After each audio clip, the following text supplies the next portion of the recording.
Hello hi good morning नमस्ते। तपाईँहरूलाई एउटा जानकारी गर्दैछु, म जानकारी दिँदैछु होइन। यो छ अजिनामोटो। धेरै जस्तो यो चाइनिज आइटममा युज भइरहन्छ। चाइनिजको हरेक आइटममा manchurian, chicken rice, noodles, chicken noodles, soup item, gravy item, कुनै पनि चाइनिजका आइटमहरू छन्। भेज वा नन भेज कुनै पनि आइटममा यो प्रयोग भइरहेको छ। त्यो अजिनामोटो। तपाईँहरू कुनै कुनै ठाउँमा चाइनिज आइटम खानुहुन्छ भने यसलाई युज नगर्नु होला। तपाईँ कस्टमरलाई पनि नखिलाउनु होला। यदि कस्टमरले खान चाहन्छ भने खिलाइदिनु होला। यदि खाँदैन भने उसले नहाल्नुहोस् यो भनेपछि नहालिदिनु होला।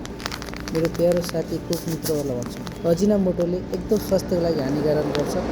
त्यसैले हामीले बुझ्नुपर्छ कि हामी पनि स्वस्थ रहौँ, अरूलाई पनि स्वस्थ रहौँ भन्ने कुरा एउटा चिन्तन राख्नुपर्छ।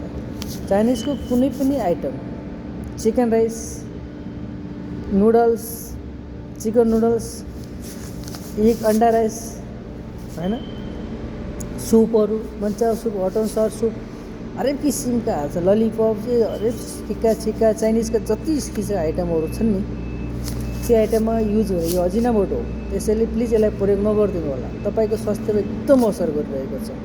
हार्ट जोड्ने, टाउको, थाइरोइड र हरेक किसिमका ब्लडहरूको समस्या, पाठेघरको समस्याहरू, तपाईँको किडनीको समस्याहरू यसले ल्याइरहेको छ। त्यसैले कुनै पनि हिस्सामा चाइनिजका आइटमहरू नखानुहोस्। अहिले हाम्रो क्षेत्रमा लम्कीचुवामा, ठेलाहरूमा, यो लारीमा धेरै चाइनिजहरू चलिरहेको छ।